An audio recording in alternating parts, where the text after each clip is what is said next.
എല്ലാവർക്കും നമസ്കാരം. ഞാൻ ഇന്ന് പ്രസംഗം ചെയ്യാൻ പോകുന്നത് സമ്മാനത്തെ കുറിച്ചാണ്.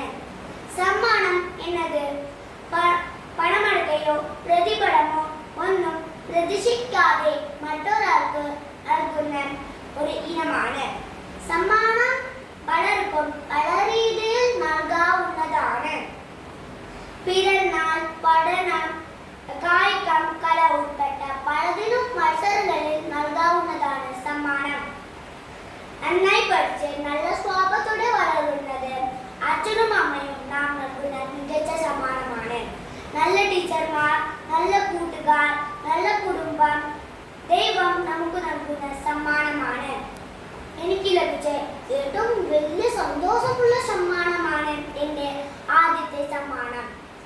ഞാൻ 2ാം ക്ലാസ് പഠിക്കുമ്പോൾ നന്നായി പഠിച്ച് നല്ല മാർക്ക് വാങ്ങിയതിന് അച്ഛനും അമ്മയും എനിക്ക് നൽകിയ ആദ്യത്തെ സമ്മാനമാണ് പഠന പട്ടിക. അതിലെനിക്ക് ഒരുപാട് സന്തോഷമുണ്ടായിരുന്നു. ഇനിയും നന്നായി പഠിച്ചാൽ ഒരുപാട് സമ്മാനങ്ങൾ തരാമെന്ന് അച്ഛൻ അന്ന് പറഞ്ഞിരുന്നു. അതുകൊണ്ട് സമ്മാനം കിട്ടാനും അറിവ് കിട്ടാനുമായി ഞാൻ ഇപ്പോഴും നന്നായി പഠിക്കാറുണ്ട്. നന്ദി.